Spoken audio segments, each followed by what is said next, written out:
Good day my dear friends, I hope everybody will be fine. आज के episode में friends Aryan अपने घर पहुंच जाता है। इमली के साथ पुरानी यादें उसका पीछा नहीं छोड़ती। वो दुखी दिल के साथ अंदर आ जाता है। चीनी भी उसके पीछे पीछे आ जाती है, लेकिन उसे पता नहीं चलता। उसका शानदार घर देखकर चीनी बहुत खुश होती है। अर्पिता और नर्मदा आर्यन से मिलती है। नर्मदा इमली का पूछती है।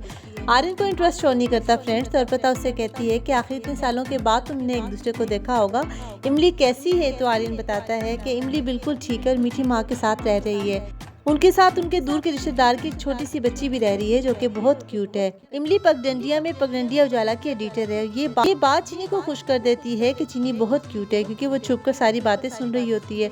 वो कहती है, हीरो जी कैसे नानी और मासी के सामने हीरो से जीरो हो गए?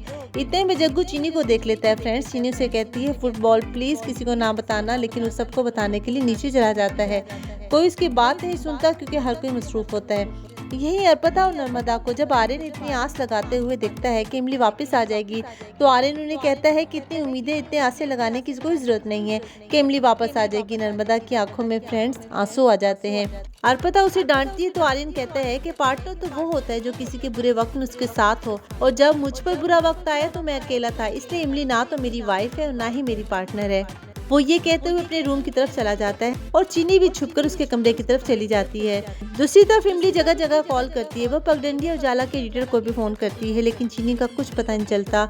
मीठी माँ कहती है कि इमली तुम अपने दिल पर हाथ रखकर देखो, तुम एक माँ हो, तुम्हें पता चल जाएगा तुम्हारी बेटी खैरियत से है, दिल की धड़कन से पता चल जाएगा। फिर मीठी माँ उसके दिल पर हाथ रखकर कहती है कि मुझे फील हो रहा है कि चीनी बिल्कुल ठीक है, तुम बिल्कुल फिक्र ना करो।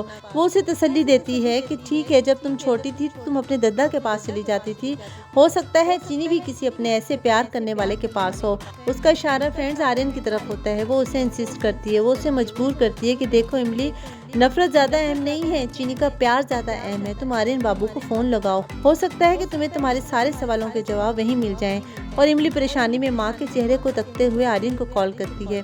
फिर फ्रेंड्स हम देखेंगे कि आर्यन अपने कमरे में सैड सॉन्ग लगाकर उदास बैठा होता है। वो इमली को याद करता है, अपनी घड़ी हाथ में पकड़े हुए। बार बार इमली के ख्याल उसके जहन में आते हैं। इमली उसकी सोचों में आती है। वो चीखता है कि आखिर ये सोचें क्यों आ रही हैं। इतने में इमली की कॉल आती है। वो देखता है, लेकिन वो अटेंड नहीं करता कि अब वो बात करे तो क्या बात करे इमली से। वो टीवी पर फ्रेंड्स एक न्यूज़ देखता है कि 5 साल की बच्ची पगडंडिया से अगवा होगी और उसका कोई अता पता नहीं है। ये न्यूज़ सुनकर आर्यन परेशान हो जाता है। इमली को कॉल करके पूछता है कि चीनी कहाँ गई? तो इमली रो रो कर आर्यन को अपना सच्चा साथी मानकर बताती है कि एबीपी मुझे नहीं पता, वो घर पर ही थी, रात को आराम से सोई हुई थी, सुबह हुई तो गुम होगी। आर्यन यही एक मुक्का मारता है जोर से, जिसे इमली फ़ोन पर बहुत महसूस करती है। इमली पूछती है, एबीपी क्या तुम्हें अंदाज़ा है कि वो कहाँ गई होगी? तो आर्यन कहता है कि नहीं, मुझे नहीं बताया उसने कुछ भी, मैं नहीं जानता, मैंने अभी टीवी पर न्यूज़ देखी है तो पता चला है। वो इमली से वादा करता है कि वो चीनी को कुछ नहीं होने देगा, उसे हर कीमत पर ढूंढ निकालेगा। फ़ोन रखने के बाद फ्रेंड्स आर्यन कहता है, वेयर द हेल डिड चीनी गो? तो चीनी की आवाज़ आती है कि वेयर द हेल का क्या मतलब है? आर्यन चीनी को शॉक होकर देखता है। वो हैरान हो जाता है, उसे ये सब कुछ वहम लगता है फ्रेंड्स। फिर चीनी उसे चुटकी काटती है। आर्यन से पूछता है कि तुम यहाँ कैसे आई? तो चीनी कहती है, तुम ही तो मुझे लेकर आए हो हीरो जी। वो इमली को फ़ोन करने लगता है कि चीनी सेलफोन खींच लेती है। उसकी मिन्नतें करती है कि इमली को बिल्कुल ना बताना, मीठी को बता देना, मेरी नानी को बता देना, इमली को ना बताना। वो पूछता है क्यों? तो वो कहती है कि मैं वहाँ नहीं जाना चाहती। दरअसल वो ड्रामा करती है कि इमली मुझसे काम कराती है, झाड़ू पोछे लगवाती है, बर्तन धुलवाती है। तो आर्यन कहते हैं नहीं, वो ऐसी नहीं है। तो चीनी कहती है क्या तुम उसके साथ रहे हो? तो आर्यन एकदम से परेशान हो जाता है और सोचों में गुम हो जाता है। फिर चीनी उसे बताती है कि उसे भूख लगी है, उसने ढाबे पर सही तरीके से दावत नहीं उड़ाई। तो आर्यन जान जाता है कि खाना चीनी ने चुराया था।